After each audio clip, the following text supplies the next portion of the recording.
Thought I'd try something a little out of my comfort zone. A lot out of my comfort zone, to tell you the truth. Just get tired of writing, man. But I've been a word on my mind for a while, a couple of weeks actually, and I haven't found the ability to write about it. So thought I'd talk about it.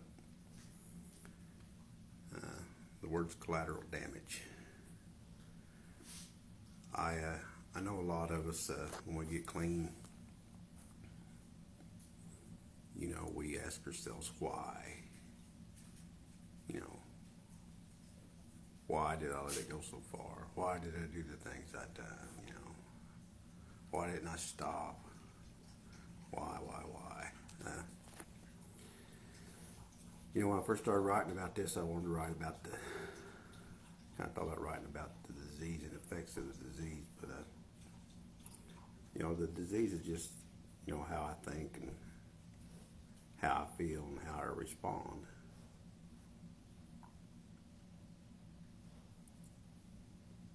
The reasons why I done the things are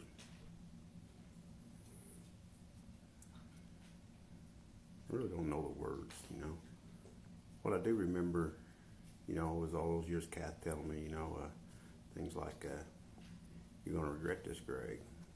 We talk about, time is not spent with the kids, and first one thing, the other, And, I heard her saying it, and I could see it in her eyes, but I couldn't feel it. And I can remember Mom all my life worrying. She worried about everything, and I could see that in her eyes, and I could hear it in her voice, but I couldn't feel that either.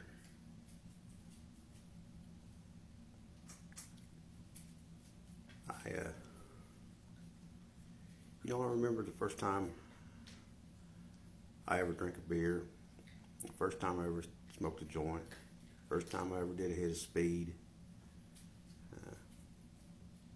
But I don't remember either one of my kids being born. I don't remember my getting married. I don't remember stuff like that.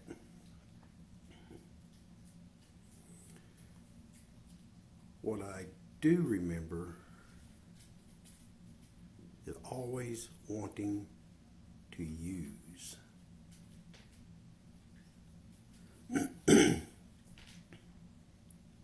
I think the first time I got high, it changed me. It changed the way I felt about myself. And man, I chased that. I chased that all my life, I was told once in order to have a memory to something, you have to have an emotional connection to it. I had an emotional connection to substances that changed the way I felt. Now, if you'd asked me that, 30 years ago, I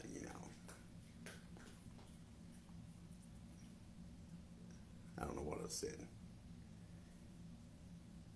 It probably wouldn't have made any difference. All I know is that I never set out to hurt anyone. I can remember seeing the pain in my kids' eyes. And one thing I do remember, I remember both the boys standing in the screen doors. When I would be going out to party, going to get drunk, get high, just hang out, whatever, And I can remember them boys crying in the screen door. And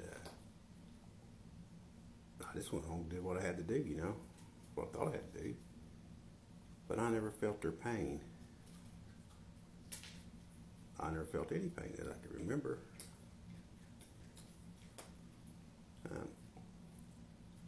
N.A. talks about our whole life and thinking became centered in drugs, the finding and using ways and means to get more.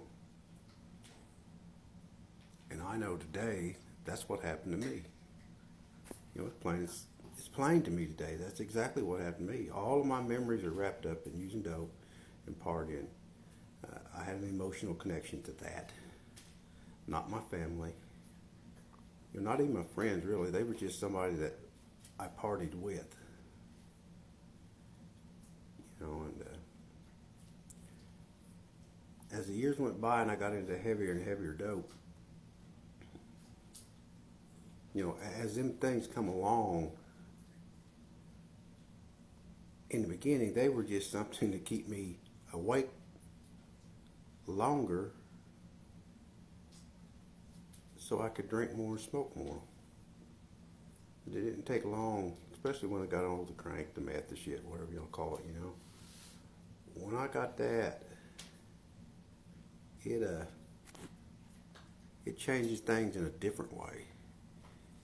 I remember it had its hooks in me right from the start. And it was all about the way it made me feel. It made me feel about myself, just made me feel inside, just feel. Also, NA talks about, the insanity of addiction is thinking we can take something outside of ourselves and put it into us to fix what's wrong with us. That being the way we feel. I can't say I feel differently from anyone else because I don't know how anyone else feels. But I know the pain I cause, which is collateral damage, because I was chasing something that at that point in time I felt like it was more important than anything in the world. I have the unique ability to think what I want is more important than what other people need. I don't take no pride in saying that. It's the truth. When I got clean, I was sitting in a jail cell, and I'd come down for the first time in years.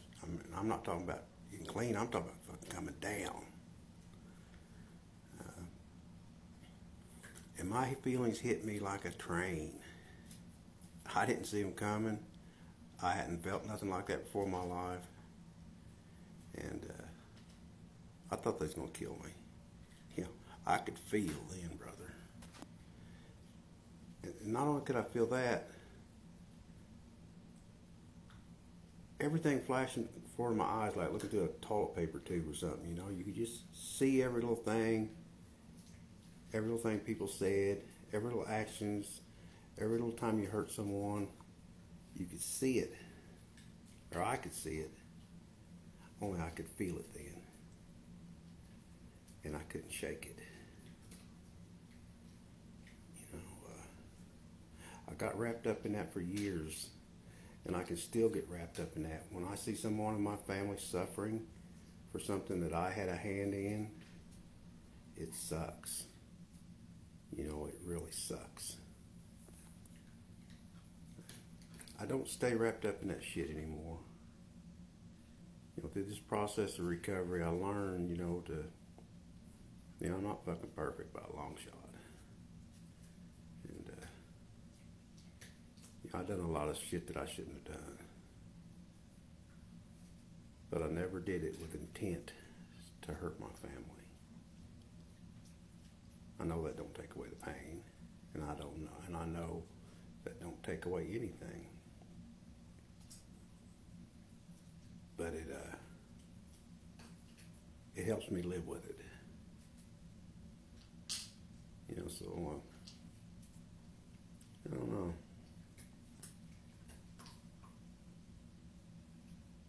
This is this thing I call the disease, like I said a while ago, it's the way I think about shit, the way I feel about shit, and the way I react to shit. This thing called recovery helps me not only deal with that, but change that. It allows me to be around people who have common, I was told it's disease in the simplest form or something that's common symptoms that lead to a common end. I've been in recovery long enough to know this shit's common. And it kills.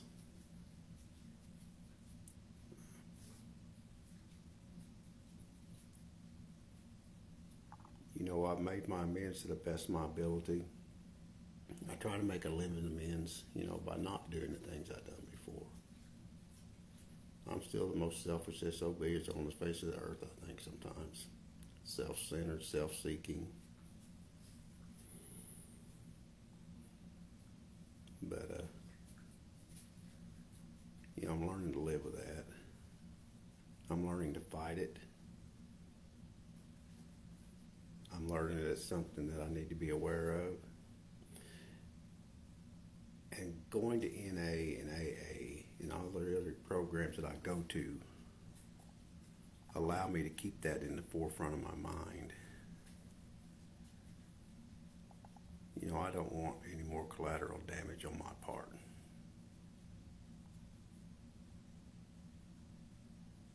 And again, I just thought I'd try something different. I love y'all. Good night.